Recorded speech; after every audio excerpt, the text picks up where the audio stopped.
La future monnaie commune à l'espace CEDEAO, il en a été question donc à Abidjan ce vendredi lors du sommet des États membres de l'UMOA, c'est-à-dire la zone franc. Et selon le président ivoirien Alassane Ouattara, dès l'an prochain, le franc CFA pourrait être rebaptisé ECO, qui sera aussi le nom de la future monnaie de la CEDEAO. Le président ivoirien a par ailleurs plaidé pour un maintien d'un taux de change fixe avec l'euro. Nous avons demandé donc ce qu'en pense au géopoliticien Luc Michel, qui va nous faire part de son analyse. Lorsque Macron est arrivé au pouvoir, il est arrivé au pouvoir sur un scénario politique. Il est le choix qui a été fait par les réseaux américains en France et par un certain nombre de réseaux centrafricains.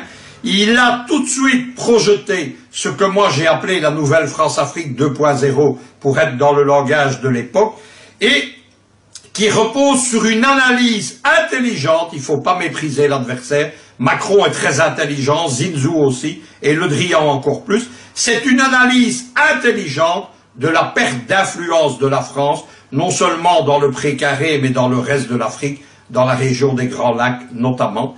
Ils ont fait une réflexion, ils ont compris que pour rester en place, elle devait notamment assurer des mesures cosmétiques, elle devait se maquiller en quelque chose de nouveau, et surtout qu'elle devait, dans un certain nombre de domaines, dont le franc CFA, lâcher du lest, donner l'impression aux Africains qu'on écoutait leurs revendications. Le Drian particulièrement, c'est la haine qui est dans les populations africaines contre l'armée française. Il sait aussi la puissance du mouvement qu'on appelle l'Afrexit CFA. Enfin, Macron, Zinsou et Le Drian, ils savent que c'est pas seulement la question du CFA qui est en jeu, c'est la question des intérêts économiques français. Et ils savent qu'en embuscade, derrière le mouvement anti-CFA, il y a des réseaux américains, ceux de Trump notamment, il y a les réseaux américains du FMI. Le FMI, c'est un partage entre dirigeants américains et français de toute éternité. Et la France est très inquiète parce qu'avec le départ de Madame Lagarde pour la Banque européenne de Francfort, on va devoir nommer un nouveau directeur du FMI. Il n'est pas sûr, cette fois-ci, l'administration Trump parle d'un Américain pour ce faire. Et enfin, ce sont des gens surtout qui ont beaucoup d'intelligence politique, qui sont très machiavéliques et qui font ce qu'il faut pour déjouer ce piège américain. C'est la fameuse rivalité des contradictions internes du bloc américano-occidental. Ils savent notamment qu'il y a un plan de remplacement du franc français dans les deux zones CFA par ce qu'on appelle la dollarisation des deux zones CFA, c'est-à-dire que c'est le dollar qui servirait de monnaie, avec toutes les conséquences d'assujettissement néocolonial pour l'Afrique.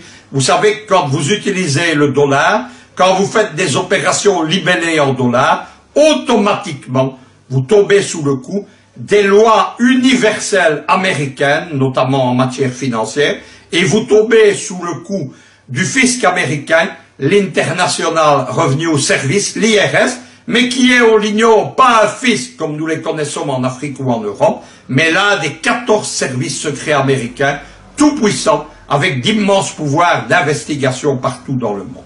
Le nouveau franc CFA, et c'est là que joue évidemment un plan B si ce nouveau franc CFA n'est pas adopté, et les Français sont même prêts à lui donner un autre nom, ce sera la monnaie unique de la CEDEAO, qui est un piège pour les Africains, piège élaboré avec Paris, avec le roi du Maroc, qui est rentré pour se faire dans la CEDEAO, qui a parrainé ce projet, et ce super nouveau franc CFA que sera la soi-disant monnaie africaine de la CEDEAO, non seulement ne se détachera pas des mécanismes coloniaux du CFA, mais augmentera l'influence de Paris et de ses alliés, notamment le Maroc et la Côte d'Ivoire.